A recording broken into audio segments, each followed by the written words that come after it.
ते आता मुंबईमध्ये मला पत्रकारांनी विचारलं तुमची भेट झाली. आता तुमच्याकडे बातमी अशी आहे की मी भेटणार आहे. पहिली गोष्ट अशी आहे की प्रहार जनशक्ती संघटना याचे अध्यक्ष बच्चूभाऊ कडू आहे. एक आंदोलन करून विकासाला दिशा देणारं ते नेतृत्व आहे. तर मला त्यांना भेटण्याची किंवा त्यांना मला भेटण्याची अजिबात आवश्यकता नाही. मी भेटलेलो देखील नाही आणि इथं तुम्ही जे मला विचारलं की भेटणार आहेत का, भेटणार देखील नाही. मुख्यमंत्री देवेंद्र फडणवीस यांनी एकनाथ शिंदे यांना नवा धक्का दिलाय. शिंदे सरकारचा 11 तलाव संवर्धनाचा निर्णय फडणवीस सरकारने फिरवलाय. पर्यावरण खात्याचा हा निर्णय. नाही नाही, मला असं वाटतं की धक्का दिलाय. आता 1 वर्ष 7 महिने आम्हाला सरकारमध्ये झालेले आहेत नव्यानं माननीय देवेंद्रजी मुख्यमंत्री होऊन. त्याच्यामुळे देवेंद्रजी आणि एकनाथ शिंदे साहेबांमधलं बॉन्डिंग जे आहे ते अतिशय चांगलं आहे. त्याच्यामुळे काही तांत्रिक अडचणीमुळे कदाचित निर्णय हा झाला असेल, मला माहीत नाही. त्याची माहिती घेऊन बोललेलंच योग्य ठरेल. परंतु कोणी कोणावर कुरघोडी करतंय अशातलं सरकारमध्ये अजिबात भाग नाही. ज्यावेळी एकनाथ शिंदेसाहेब राज्याचे मुख्यमंत्री होते तेव्हा देवेंद्रजी उपमुख्यमंत्री होते. आज देवेंद्रजी मुख्यमंत्री आहेत, साहेब आमचे उपमुख्यमंत्री आहेत. अतिशय चांगल्या पद्धतीनं बॉन्डिंगनं सरकार चाललं. संजय राऊतांनी मुख्यमंत्र्यांना पत्र लिहिलंय. त्यामध्ये त्यांनी सांगितलंय की मंत्री लोढांच्या लेटर हेडवर सदनिकांचा काळाबाजार झालाय, ज्यामध्ये 100 कोटींचा घोटाळा झाल्याचा आरोप संजय राऊतांनी केलाय. जे पत्र मुख्यमंत्र्यांना लिहिलेलं आहे, मुख्यमंत्री हे राज्याचे प्रमुख आहे, त्यांना जे योग्य वाटेल किंवा जे काय करायचं ते मुख्यमंत्री मोदी निर्णय घेतील. बच्चू यांचा शिवसेनेत सामील होण्याची मानसिकता नाही अशी माहिती आहे. नाही, बच्चूभावांबद्दलचे प्रश्न ते मला काय विचारते अजून मला कळलेलं नाही. बच्चूभावांची मानसिकता काय आहे ते संभाजीनगरला ज्यावेळी येतील त्यावेळी त्यांना विचारा. परंतु मी स्पष्ट असं सांगितलं की बच्चूभाऊंचं नेतृत्व हे आंदोलन करून शेतकऱ्यांना किंवा वंचित घटकाला न्याय मिळवून देणारं नेतृत्व आहे. त्यांनी काय निर्णय घ्यावा, काय निर्णय घेऊ नये त्याच्यावर मी सांगणं एवढा मोठा नाही.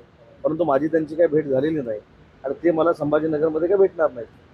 मराठवाड्यामध्ये 3 महिन्यात 217 शेतकऱ्यांनी आत्महत्या केली आहे. सरकारला अजून किती आत्महत्या हव्यात असा सवाल विजय वडेट्टीवार यांनी उपस्थित केला. आत्महत्यांचं प्रमाण कमी झालं पाहिजे, किंबहुना ते थांबल्या पाहिजे ही सरकारची भूमिका आहे. त्याच्यामुळं आत्महत्या करणाऱ्या शेतकऱ्यांना देखील आमचं आवाहन आहे की असं टोकाचं पाऊल त्यांनी उचलू नये. शेतकऱ्यांच्या सोबत महाराष्ट्राचं महायुतीचं सरकार आहे. विरोधकांना जी काही टीका करायची ती करू देत, परंतु त्यांच्या कालावधीमध्ये काय झालं हे देखील मला माहिती आहे. परंतु त्याचं काय मला राजकीय भांडवल करायचं नाही. शेतकऱ्यांची आत्महत्या होऊ नये हीच आमची भूमिका आहे. विधान परिषदेच्या आमदारकीवरून उद्धव ठाकरेंना रोखण्यासाठी एकनाथ शिंदेची शिवसेना सज्ज झाली. ठाकरेंच्या मार्गात अडथळा निर्माण करण्यासाठी 10वा उमेदवार उतरवण्याची रणनीती एकनाथ शिंदेच्या शिवसेनेने केली अशी माहिती समोर येते. नाही, ही माहिती आता छत्रपती संभाजीनगरमध्ये मला आपल्याकडनं मिळते. परंतु आम्ही जे पाऊल टाकू ते विजयाचंच असेल एवढं मी तुम्हाला सांगतो. सर, केईएम हॉस्पिटल के नाम बदलने पर विवाद जारी है, उसके ऊपर क्या कहेंगे? उसके ऊपर मैंने वो आज ही मुंबई में उसका इन्फॉर्मेशन मैंने दिया है. वो क्या बदलना चाहते हैं, किस लिए बदलना चाहते हैं, ये इन्फॉर्मेशन मेरे पास नहीं है. वो इन्फॉर्मेशन लेने के बाद ही उसके ऊपर बयानबाजी करना उचित है. मीरा रोड में पहलगाम के तर्ज पर धर्म पूछकर हमला किया गया. मीरा रोड, ये तो गलत बात है, निंदनीय बात है, निषेध करने वाली बात है. इसके ऊपर पुलिस ने कड़ी से कड़ी कार्रवाई करनी चाहिए.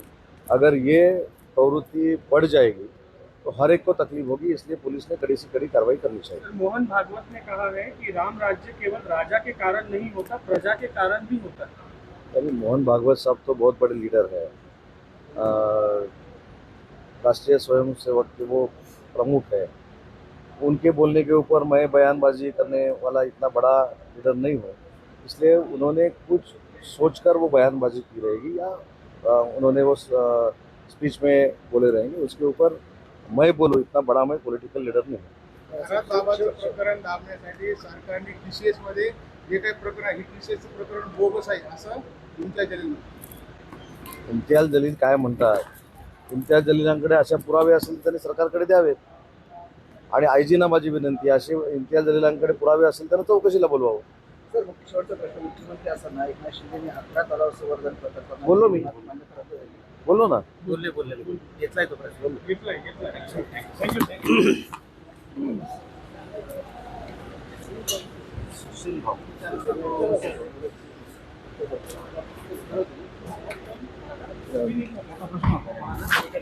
प्रश्न